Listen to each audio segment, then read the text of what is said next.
प्यारे बच्चों, पिछली कक्षा में हमने 11वीं कक्षा के पाठ्य पुस्तकों और सिलेबस का संक्षिप्त परिचय, संक्षिप्त जानकारी आपको देने का प्रयास किया था और उसकी क्रम में आपकी जो मेन कोर्स बुक है आरोह भाग 1, उस जिसकी शुरुआत गद्य खंड से होती है, उसके फर्स्ट चैप्टर यानी पहले पाठ जो नमक का दारोगा मुंशी प्रेमचंद की सुप्रसिद्ध कहानी है, उसका सारांश भी हम लोगों ने पढ़ा था। और सारांश के बाद आज हमें उस चैप्टर की रीडिंग करते हुए उसके अर्थ को जानना है, उसके बारे में पढ़ना है, विधिवत अध्ययन करना है।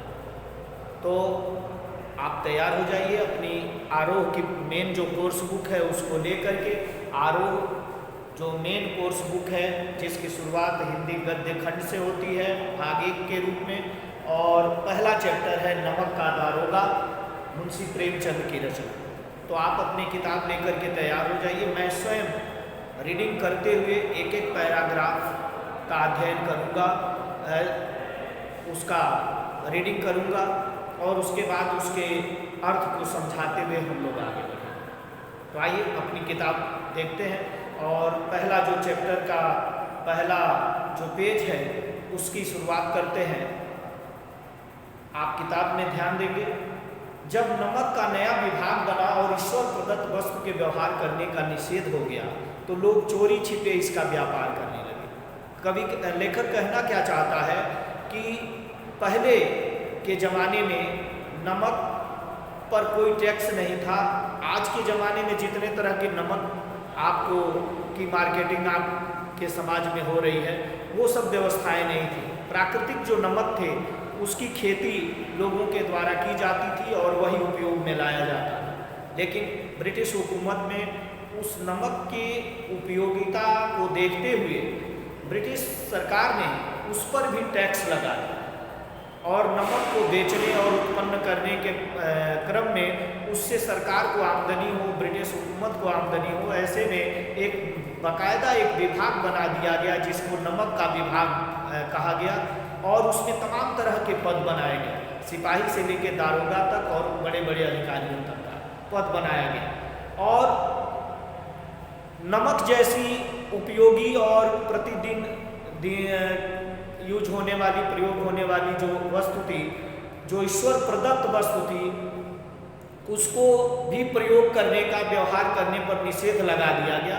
और आप जानते हैं कि जब भी किसी चीज़ पर प्रतिबंध लगाया जाता है तो उसकी तस्करी शुरू हो जाती है, उसकी ब्लैकमेलिंग शुरू हो जाती है, उसका व्यापार शुरू हो जाता है अवैध तरीके से।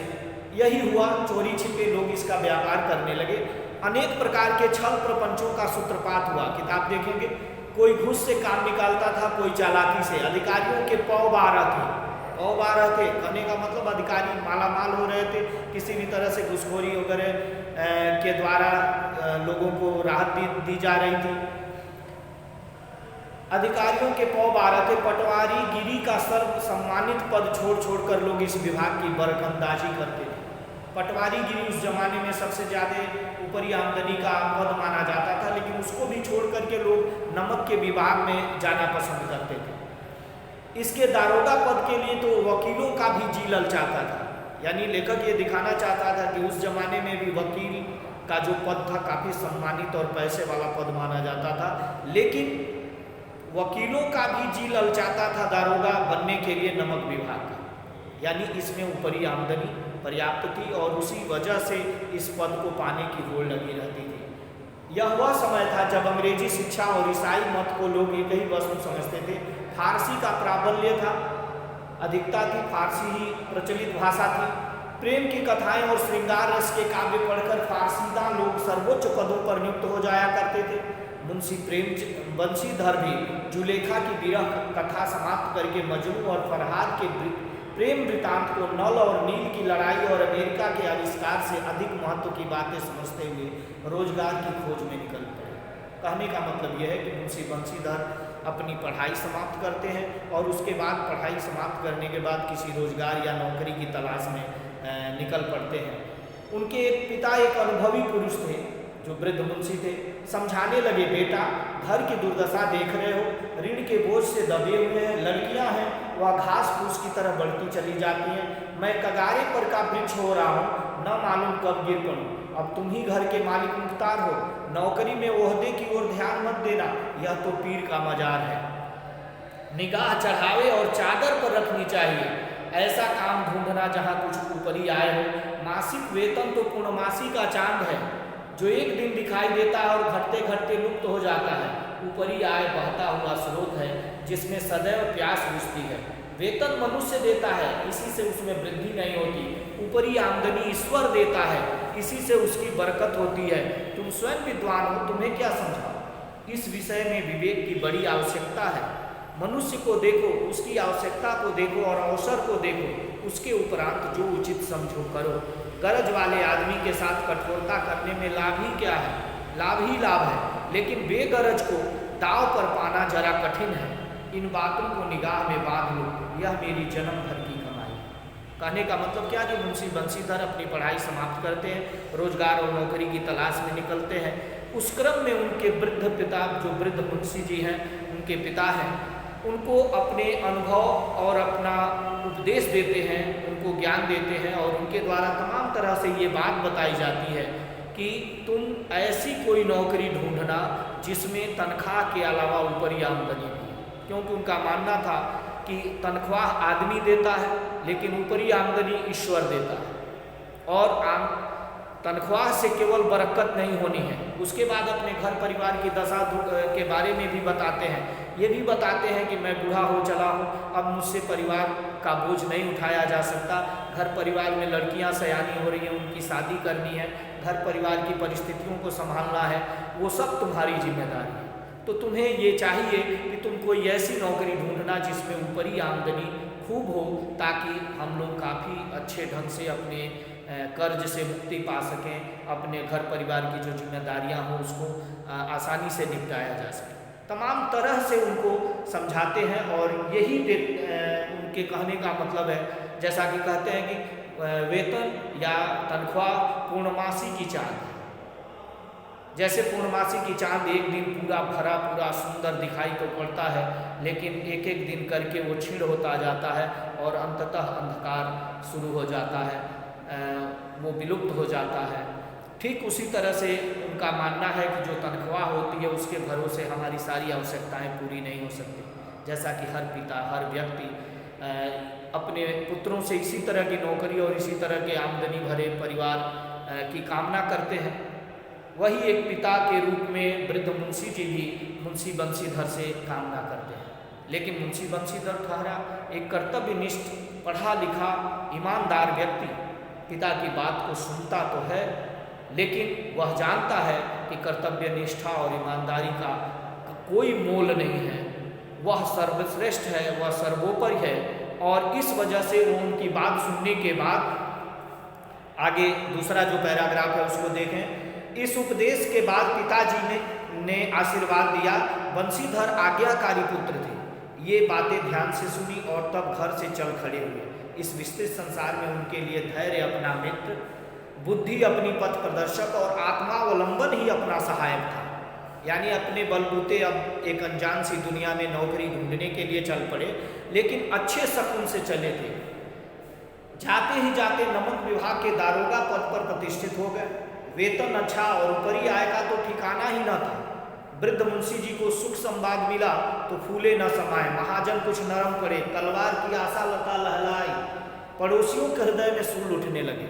कहने का मतलब क्या कि जाने के बाद इनकी किस्मत अच्छी थी कि नमक विभाग के दारोगा के पद पर इनकी नियुक्ति हो जाती है। और इसकी सूचना जब घर परिवार में पहुंचती है तो पिताजी काफ़ी खुश होते हैं। घर परिवार के सारे लोग प्रसन्नता से झूम उठते हैं। यहाँ तक कि जो सेठ महाजन थे जिनके कर्जे उस परिवार पर थे, वो भी कुछ नरम पड़ जाते हैं, क्योंकि उन्हें एक आशा दिखाई पड़ती है कि अब इनका बेटा अच्छे पद पर चला गया है, हमारी जो कर्ज है, हमारा जो ऋण है, वो बहुत आसानी से बहुत कम समय में चुकता कर देगा। लेकिन जैसे कि कोई व्यक्ति आगे बढ़ने लगता है तो आस पड़ोस के लोगों में या अन्य लोगों में कुछ ईर्ष्या भाव भी होता है। तो कह रहा है, कभी लेखक यही कह रहा है कि पड़ोसियों के हृदय में सूल उठने लगे। लेकिन आगे क्या घटना होती है अगले पैराग्राफ में देखेंगे। तीसरा paragraph, second page, page number 7 का सेकंड पैराग्राफ। जाड़ी के दिन थे और रात का समय, नमक के सिपाही चौकीदार नशे में मस्त थे। मुंशी बंशीधर को यहाँ आए अभी 6 महीनों से अधिक न हुए थे, यानी धीरे धीरे समय बीतने लगा और लगभग 6 महीने बीते हुए थे जिस जगह पर उनकी तैनाती हुई थी। चूँकि पहले की जो स्थिति थी वो अलग थी। पहले नीचे से लेकर चपरासी से लेकर ऊपर तक का अधिकारी बिका हुआ होता था और किसी भी तरह के लालच में आके रिश्वत लेकर के वो अपना काम चलाते थे। लेकिन यहाँ मुंशी बंशीधर जैसा दारोगा जो ईमानदार भी है, कर्तव्यनिष्ठ है, अपने ड्यूटी को अपने कर्तव्य निष्ठा के साथ अपने नौकरी को अंजाम देता है, कहीं किसी के आगे झुकता नहीं है। अब उनको आए अभी ज़्यादा दिन नहीं हुए थे, लेकिन उनकी कर्तव्य निष्ठा को देखकर हर व्यक्ति उनका सम्मान करता था। उस पूरे विभाग में नीचे से ऊपर तक के अधिकारी उनका मान सम्मान करते थे। लेकिन इस थोड़े समय में ही उन्होंने अपनी कार्यकुशलता और उत्तम आचार से अफसरों को मोहित कर लिया था।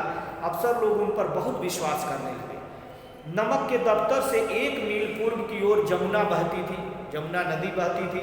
उस पर नावों का एक पुल बना हुआ था। दारोगा जी किवाड़ बंद किए मीठी नींद अपने ऑफिस में सो रहे थे, अपने आवास पे।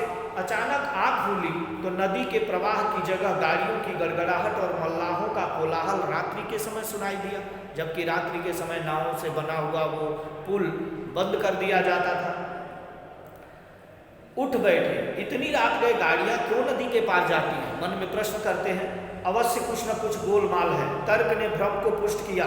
वर्दी पहनी, तमंचा जेब में रखा, यानी अपने वेशभूषा को धारण किया और बात की बात में घोड़ा बढ़ाए हुए पुल पर आ पहुंचे। गाड़ियों की एक लंबी कतार पुल के पार जाती दिखी। डांट कर पूछा, किसकी गाड़ी? यानी वहां पहुंचते हैं और तुरंत गाड़ियों को, नमक से लदी हुई गाड़ियों को पार जाते हुए देखकर इनको समझ में आ गया कि निश्चित रूप से नमक की तस्करी की जा रही है और जा करके उन गाड़ियों को रोक देते हैं। पूछते हैं किसकी गाड़ियां हैं। थोड़ी देर तक सन्नाटा छाया रहा। अगले पन्ने पर आए, पेज नंबर 8 पर देखें। थोड़ी देर तक सन्नाटा रहा, आदमियों में कुछ काना फूसी हुई। तब आगे वाले ने कहा, पंडित अलोपी दीन की। कौन पंडित अलोपी दीन? तब जवाब मिलता है, दातागंज के मुंशी बंशीधर चौके। पंडित अलोपी दीन इस इलाके के सबसे प्रतिष्ठित जमींदार थे, लाखों रुपए का लेन देन करते थे। इधर छोटे से बड़े कौन ऐसे थे जो उनके ऋणी न हो। व्यापार भी बड़ा लंबा चौड़ा था, बड़े चलते पुर्जे आदमी थे। अंग्रेज अफसर उनके इलाके में शिकार खेलने जाते थे और उनके यहाँ मेहमान बनते थे। 12 मास सदाव्रत जिनका चलता रहता था। लेकिन वैसा व्यक्ति नमक की तस्करी करता है, उसका एक चरित्र, उसका एक चेहरा ये भी है। यह सोच करके मुंशी बंशीधर आश्चर्य में पड़ जाते हैं। मुंशी जी ने पूछा, गाड़ियां कहाँ जाएंगी? उत्तर मिला, कानपुर। लेकिन इस प्रश्न पर कि इनमें क्या है, सन्नाटा छा गया। दारोगा साहब का संदेह और भी बढ़ा। कुछ देर तक उत्तर की बाट देखकर वह जोर से बोले, क्या तुम सब गूंगे हो गए हो? हम पूछते हैं, इनमें क्या लगा? जब इस बार भी कोई उत्तर न मिला तो उन्होंने घोड़े को एक गाड़ी से मिलाकर बोरे को टटोला। उनका भ्रम दूर हो गया। यह नमक के ढेले थे, यानी नमक के बोरे लदे हुए थे उन गाड़ियों पे और उनकी वो तस्करी के लिए ले जाए जा रहे थे। पेज नंबर 9 का जो सेकंड पैराग्राफ है, यहाँ आप आए। पंडित अलोपी दीन अपने सजीले रथ पर सवार कुछ सोते हुए जागते चले आते थे, कुछ सोते कुछ जागते चले आते थे। अचानक कई गाड़ीवानों ने घबराए हुए आकर जगाया और बोले, महाराज, दारोगा ने गाड़ियां रोक दी और घाट पर खड़े आपको बुलाते हैं। चूंकि बहुत सारी गाड़ियां थी, सब क्रम से चल रही थी, लेकिन अंतिम गाड़ी में पंडित अलोपी दीन स्वयं भी सोए हुए निश्चिंत भाव से चले आ रहे थे, क्योंकि उनको मालूम था कि इन गाड़ियों को वहाँ से पार कराने के बाद जो भी वहाँ चौकीदार, जो भी वहाँ सिपाही या जो भी थानेदार होता था, दारोगा होता था, उसको रिश्वत देना होता था। आज तक पंडित अलोपी दीन का काम ऐसे ही चलता रहा और इसीलिए वो निश्चिंत भाव से सोते हुए आते हैं, क्योंकि उन्हें मालूम है कि जो भी होगा रिश्वत से उसको खरीद लिया जाएगा या रिश्वत के बल पर उन गाड़ियों को पार करके आज तक जैसे धन के बल पर वो हमेशा विजय प्राप्त करते रहे हैं। उनका विश्वास था कि कोई भी विभाग हो, सरकारी विभागों में किस तरह से रिश्वत की प्रक्रिया उस जमाने में चलती थी, उसको दिखाने का मुंशी प्रेमचंद ने प्रयास किया है, जो हूबहू आज भी आपको समाज में कहीं ना कहीं दिखाई पड़ जाएगा। आज भी सरकारी कार्यालयों में लगभग वही स्थिति है। हालांकि सरकार अपने स्तर से दावे करती है, सरकार अपने स्तर से व्यवस्था को बनाए रखने का अलग अलग प्रयास करती है, लेकिन आज भी हम देखें तो बहुत सारी परिस्थितियां इस कहानी से मिलती जुलती हैं। तो अब दौड़ करके जाकर गाड़ी वालों ने उनको जगाया और कहा कि दारोगा गाड़ी रोक दिया है, आप चलिए पहले जाके उनसे बात करिए। पंडित अलोपी दीन का लक्ष्मी जी पर अखंड विश्वास था।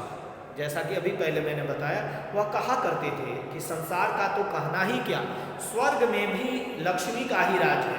उनका यह कहना यथार्थ ही था, यानी न्याय और नीति सब लक्ष्मी के ही खिलौने हैं, इन्हें वह जैसे चाहती है नचाती है। ये मानसिकता थी पंडित अलोपी दीन की, और पैसे के बल पर अपने सारे काम कराते थे। लेकिन सबसे बड़ी बात क्या कि समाज में एक इज्जत प्रतिष्ठा थी, जमींदार थे, समाज में उनकी एक अलग पहचान थी, लेकिन उस चेहरे के पीछे एक और चेहरा था जो इस तरह के तस्करी और नाजायज़ कामों को करके अपने धंधे को और अपने धन को और आगे बढ़ा रहे थे। उनकी धन संपत्ति फल फूल रही थी, उसके पीछे उनका एक अलग चेहरा था। लेटे ही लेटे गर्व से बोले चलो हम आते हैं। यह कहकर पंडित जी ने बड़ी निश्चिंतता से पान के बीड़े लगाकर खाए, फिर लिहाफ ओढ़े हुए दरोगा के पास आकर बोले बाबूजी आशीर्वाद, कहिए हमसे ऐसा कौन सा अपराध हुआ है कि गाड़ियां रोक दी गई? हम ब्राह्मणों पर तो आपकी कृपा दृष्टि रहनी चाहिए। बंशीधर रुखाई से बोले सरकारी हुक्म, यानी सरकारी हुक्म है और उसके तहत आपकी गाड़ियां रोकी गई। और वो अपने प्यार भरे लहजे से, अपने बहकावे भरे लहजे से मुंशी बंशीधर जैसे कर्तव्यनिष्ठ दरोगा के ऊपर अपना प्रभाव जमा करके उन्हें रिश्वत देकर अपना काम कराना चाहते थे। लेकिन आज परिस्थितियां बिल्कुल अलग थी। आज तक उनका काम ऐसे चलता रहा, लेकिन आज एक ऐसे कर्तव्यनिष्ठ और ईमानदार व्यक्ति से पंडित अलोपी दीन का पाला पड़ा है कि उनको आश्चर्य होता है। और आज पहली बार उनको अपने धन का घमंड टूटता है और उन्हें पता चलता है कि नहीं, धन से भी धर्म ऊंचा है, कर्तव्य निष्ठा और ईमानदारी ऊंची है। और ऐसे लोग आज भी जमाने में हैं, आज भी समाज में हैं। तो पंडित अलोपी दीन ने हंस कर कहा, हम सरकारी हुक्म को नहीं जानते और न सरकार को, हमारे सरकार तो आप हैं। हमारा और आपका तो घर का मामला है, हम कभी आपसे बाहर हो सकते हैं भला? आपने व्यर्थ का कष्ट उठाया। यह हो नहीं सकता कि इधर से जाएं और इस घाट के देवता को भेंट न चढ़ाएं। यानी अपनी बात करते हैं कि मैं तो अंत में आता ही और बिना आपको भेंट दिए, बिना रिश्वत दिए यहाँ से मैं नहीं जाता। ये अपनी बात उनके सामने कहते हैं। मैं तो आपकी सेवा में स्वयं ही आ रहा था। बंशीधर पर ऐश्वर्य की मोहिनी बंशी का कुछ प्रभाव न पड़ा। ईमानदारी की नई उमंग थी। कड़क कर बोले, हम उन नमक हरामों में नहीं हैं जो कौड़ियों पर अपना ईमान बेचते फिरते हैं। आप इस समय हिरासत में हैं, आपका कायदे के अनुसार चालान होगा। बस मुझे अधिक बातों की फुर्सत नहीं है। जमादार बदलू सिंह, तुम इन्हें हिरासत में ले चलो, मैं हुक्म देता। यानी एक सिपाही जमादार बदलू सिंह नाम का है, जिसको मुंशी बंशीधर दरोगा मुंशी बंशीधर आदेश देते हैं उन्हें गिरफ्तार करने का। लेकिन जमादार सिपाही जो पहले से परिचित है, वहाँ जानता है कि आज तक रिश्वत के बल पर ऐसे बड़े लोगों के काम चलते रहे हैं। वह हिम्मत नहीं जुटा पाता है पंडित अलोपी दीन को गिरफ्तार करने का। लेकिन पुनः पंडित मुंशी बंशीधर के द्वारा जब आदेश दिया जाता है तो उसे अंत में गिरफ्तार करना पड़ता है। लेकिन उसके बीच पंडित अलोपी दीन तमाम तरह की बातें बोलकर, तमाम तरह का प्रलोभन दे करके, यहाँ तक कि उस जमाने में 40,000 रुपये दे करके भी मुंशी बंशीधर को खरीदना चाहते हैं। लेकिन आज उनका धन और उनका ये रिश्वत दे करके अपने काम कराने का जो फंडा था, बिल्कुल गलत साबित हो जाता है, क्योंकि आज एक कर्तव्यनिष्ठ और ईमानदार व्यक्ति से उनका पाला पड़ा है। पंडित अलोपीदीन स्तंभित हो गए, गाड़ीबानों में हलचल मच गई। पंडित जी के जीवन में कदाचित यह पहला ही अवसर था कि पंडित जी को यह ऐसी कठोर बातें सुननी पड़ी। बदलू सिंह आगे बढ़ा, किंतु रोब के मारे यह साहस न हुआ कि उनका हाथ पकड़ सके। पंडित जी ने धर्म को धन का ऐसा निरादर करते कभी ऐसा न देखा था। विचार किया कि यह अभी उदंड लड़का है, माया मोह के जाल में अभी नहीं पड़ा, अल्हड़ है, झिझकता है। बहुत दीन भाव से बोले, बाबू साहब ऐसा न कीजिए, हम मिट जाएंगे, इज्जत धूल में मिल जाएगी, हमारा अपमान करने से आपके हाथ क्या आएगा, हम किसी तरह आपसे बाहर थोड़े ही हैं। यानी तमाम तरह की बातें बोल करके भी मुंशी बंसीधर को अपना बनाने और अपना काम निकालने का प्रयास पंडित अलोपीदीन के द्वारा किया जाता है। लेकिन किसी भी तरह से मुंशी बंसीधर उनके गिरफ्त में नहीं आते हैं। बंसीधर ने कठोर स्वर में कहा, हम ऐसी बातें नहीं सुनना चाहते, यानी हम आपके धन के प्रभाव में आकर के अपनी कर्तव्य निष्ठा को नहीं छोड़ सकते। जब इस तरह की बातें की जाती हैं तो अंततः अलोपीदीन कुछ देर के लिए परेशान हो जाते हैं, लेकिन उनका विश्वास है कि अंततः प्रयास करते करते किसी न किसी मोड़ पर उनका यह मामला तय हो जाएगा। लेकिन निराशा तब होती है जब 40,000 की भी रिश्वत देने की बात करते हैं और दारोगा बंसीधर तैयार नहीं होते। तो अब पेज नंबर 10 के सेकंड पैराग्राफ का अध्ययन हम अगली कक्षा में करेंगे। तब तक के लिए आप सबको बहुत बहुत धन्यवाद।